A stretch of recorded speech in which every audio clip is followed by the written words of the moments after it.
So, Isabel, I just wanted to thank you for meeting with me today. And I understand how you've experienced some really intense and frightening events recently. And before we get into anything else, I just want to check in on your safety. When someone has gone through what you've described, it's important for me to ask directly about thoughts of harming yourself. But I also want to respect your spiritual experiences and your cultural beliefs as we talk. And so if there's anything that doesn't fit your worldview, please just let me know. Okay. So, have there been moments where you've wished you wouldn't wake up or that God would take you? Yeah. Hmm. Yeah. Have you had thoughts about ending your life? Yeah. Okay. So, what did those thoughts say to you? There's no point in me being here anymore. And it's just hard to be here. And I don't want to do this anymore. It's too painful. Hmm. Have you thought about how you might do it? Yeah. Okay. Do you mind sharing? Um, Pills. Okay. So, sometimes when people are really deep in their distress, they think about using pills or other medications or stepping into traffic or other specific things. Aside from the pills that you just shared, has anything else like that crossed your mind? Mm. I mean, yeah, the like stepping into traffic or like going off into the train tracks, both of those. It's just quick. Hmm. So, on a scale of 0 to 10, how strong is the urge? Like today. We can start today if you felt it today. Hmm. Let's say like a 7. Okay.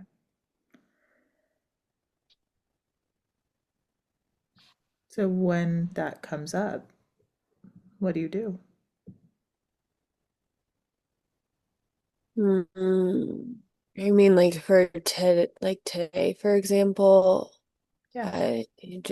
I was hard because I was like around my family, so like I'm not gonna do anything when my family's right there, but it's harder when like I'm by myself. Hmm. Yeah, I mean, yeah, it definitely is harder when I'm by myself. So, aside from today, when was the last time you had that urge? Mm, like a few days ago, I guess.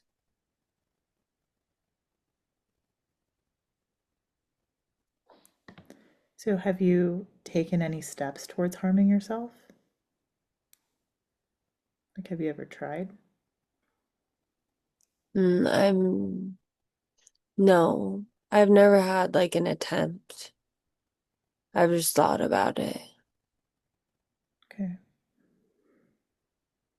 When you talk about these thoughts, is it more of you're hoping that God takes you, or is it you actively doing something?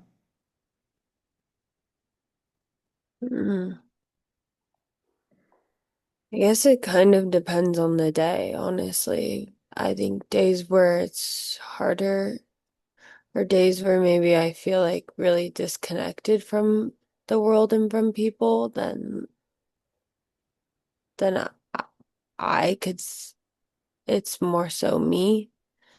But if I'm having a hard day and I'm like still staying in my family's house or like I'm with friends maybe, then sometimes I wish it would just happen. It kind of depends. Mm. So you've described seeing things that other people don't see. These Yeah. images that you keep getting. I just Is want it to, I'm sorry? Is it what? I just wanted to see, I just wanted to understand that whether are these experiences comforting for you, or are they terrifying? Are they something else? At first they were really scary. Mm. Because it's something I haven't seen before. Um, and then I started kind of thinking that they were maybe like angels from God, and he was sending them down to give me like signs. And then they just kind of became weird to me again and like definitely more distressing than comforting. So you were just talking to me about the images that you've been seeing lately. When you're seeing these images, do you ever feel detached from like the people around you or your body? Hmm. Mm. Do you only feel detached from your body or the people around you when those images are around? Yeah. Okay. So if you don't see those images and you're around other people, do you feel connected to your body? Mhm. For the most part, Okay. there's some times where I just like I don't know, kind of zone out, I guess you could say, and I'm not seeing them. Okay. But if I see them, it's definitely, yeah, takes me to a different place and it's kind of, yeah, I'm not in, I don't know, I never really thought about it like that. I guess I'm not really in reality anymore, but I don't know, when they were comforting, that was kind of nice. Okay. So are you having any nightmares or flashbacks? Mm, yeah, I've started to recently, yeah. Okay. How often do you have them? Nightmares every night, Okay. flashbacks daily, typically like maybe one, two, depending on maybe something's happening around me, but one. Okay. Has your sleep been affected? Yeah, Okay. You're not able to fall asleep or you're not able to stay asleep? What does it look like? I don't want to go to sleep. Okay. It's, I don't want to have a nightmare. And usually I'll get so tired that I will fall asleep. I will have a nightmare and then I will wake up and I won't go back to sleep. So do you constantly feel on edge? Mm, yeah. Okay. So when your nervous system feels super overwhelmed, um, do your suicidal thoughts, are they louder? Mm, Like how's that connected for you? Or are they connected? mm, I think it depends.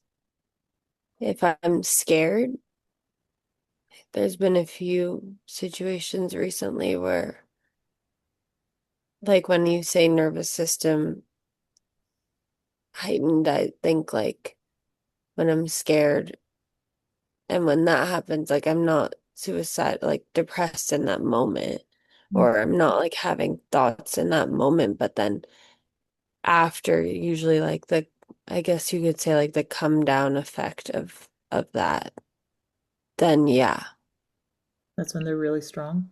yeah. Okay. Okay. So just out of curiosity, in your faith and in your culture, how is suicide viewed? Mm, not, I mean, it's not really. a great thing. It's not it's not something that your family wants to tell other people. It's not like a courageous way to go. Mm. But when I like get to that point, I don't really care, to Mm. be honest. Do you feel guilty for having those thoughts, given that you're so religious and so connected to your culture? Is that Yeah, how you view it? yeah.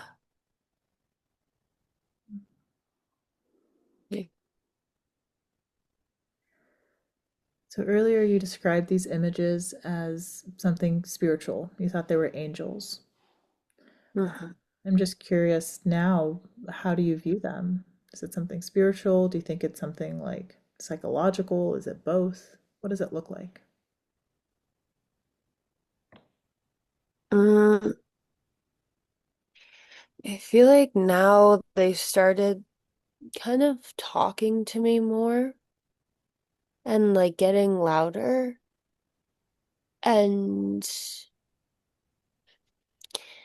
I don't know, I feel like weirdly it's kind of taken like the angelic factor out of them, and they're definitely becoming less comforting and a little bit more scary. Mm. What are they saying to you? Mm,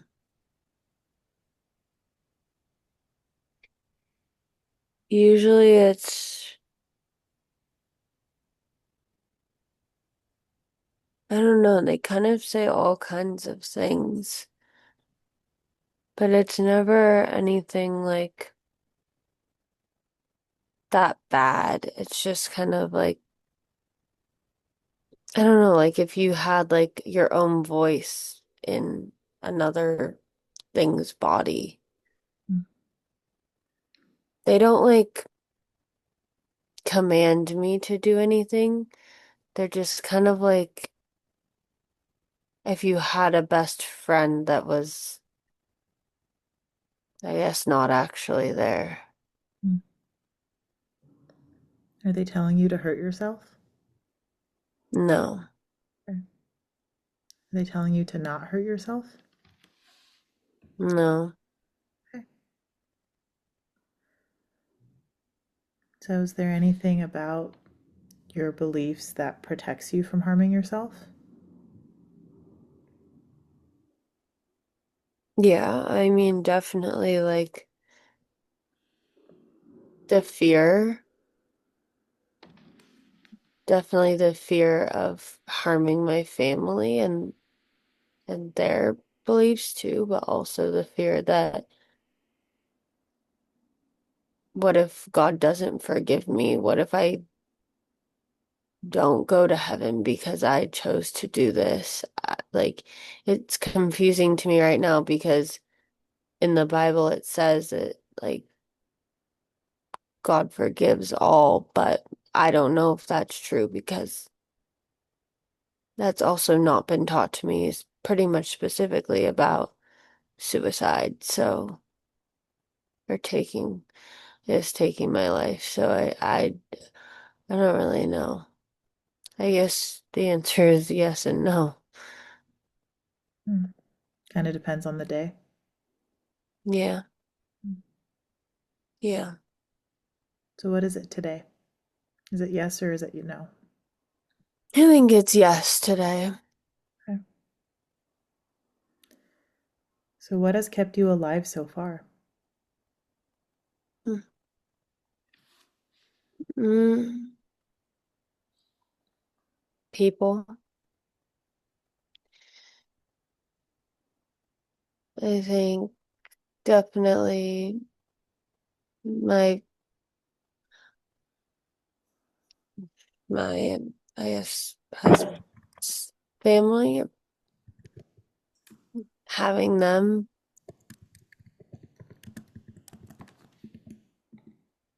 Okay. So, do you think they would be the most impacted if you weren't here? Yeah. Is there anything And else? my job for sure. What do you do for work? I'm a teacher. Mm. So, are there people in your family or in your classroom or in your school that depend on you? Yeah, Mm.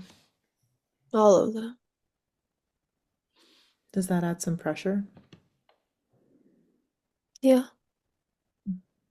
Earlier, that you have wished that you were dead or that you could go to sleep and not wake up. But I wanted to see and I wanted to ask, have you actually had any thoughts of killing yourself? Yes. Okay. Have you been thinking about how you might do this? Yes.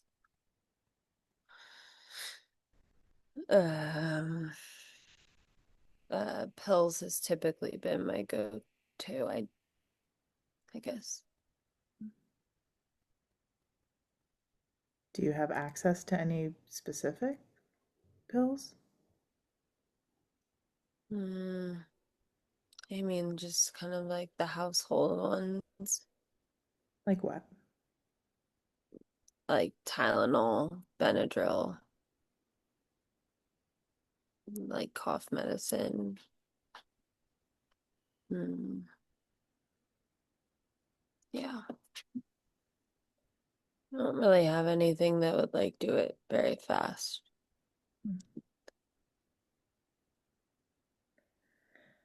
So, have you had these thoughts and some intention of acting on them?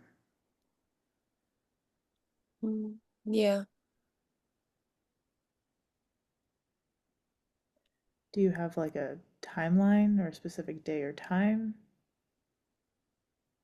No. It's just in the back of your mind? Yeah, I mean, yeah, I've never like actually opened the cabinet or like actually poured out all the pills, but I thought that's just been my idea, I guess.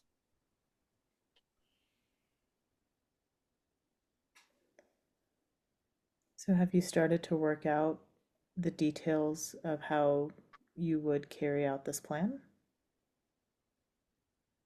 No, Okay. Do you have access to any weapons or anything in the home?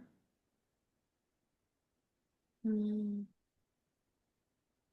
I mean, I have like knives, but I don't have any firearms. Okay.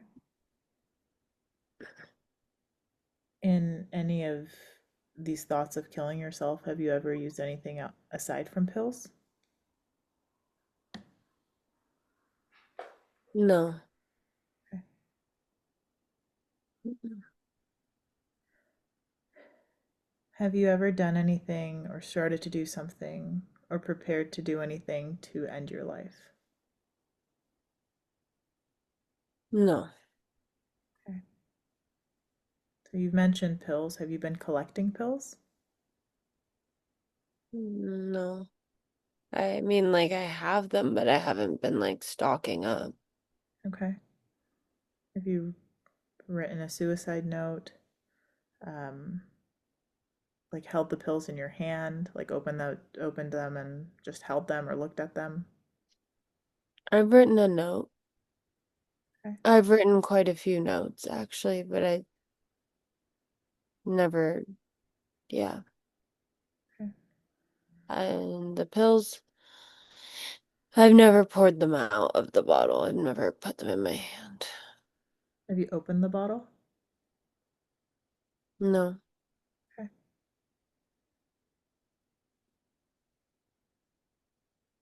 Was this within the past 3 months? Like, have these thoughts gotten stronger? Yeah. Yeah. Okay. So, Isabel, what I'm hearing is that you've had thoughts about not wanting to live, but you haven't made a plan. And it seems like your spiritual beliefs um, and the people in your life um, help you feel connected when at times you feel super disconnected. So would you agree that while the risk is present, there are strong protective factors? Yeah. Yeah.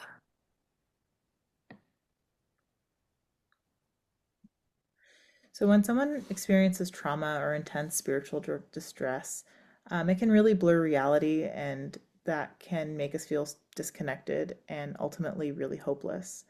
So suicidal thoughts often come up when you're feeling really overwhelmed and when those feelings of hopelessness are really loud. And so when we increase the connection and to other people and reduce the isolation, that risk decreases. Um, does that explanation feel accurate to what you've experienced? Mm-hmm. Yeah. Okay. So are you willing to secure or limit your access to these pills that you've talked about? Yeah. Okay. Is there someone you trust who could help you with that? Mm-hmm. I guess it would be my sister-in-law. Okay. She's more like a sister, but yeah. So what are the first signs you're slipping into this hopelessness? What have you noticed?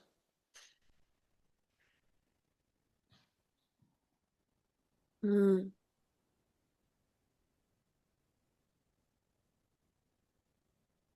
I don't know.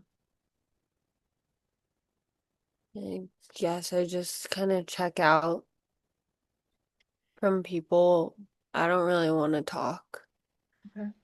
and to people, and then usually it's just really hard to pull myself back.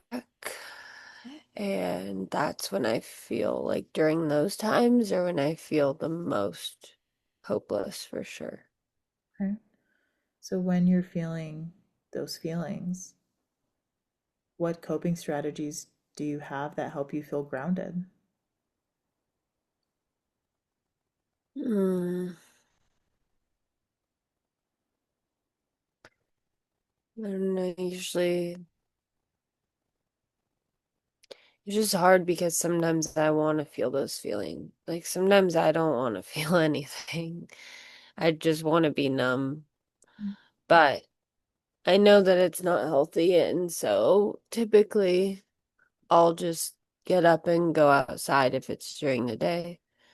Or if it's like at night, I'll get up, even if it's like the middle of the night, and I'll take a shower and just like kind of come back, I guess.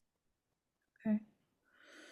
So would you be willing to commit to reaching out to your sister-in-law or to another friend um, before before acting on any suicidal thoughts?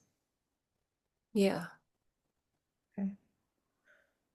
So one of the things we talked about today was, we were able to identify some risk and protective factors that you're experiencing. Um, and we also mentioned different ways we could reduce some of the isolation that's completely understandable for when you're feeling these things, but tend to magnify the feelings to make them a lot stronger.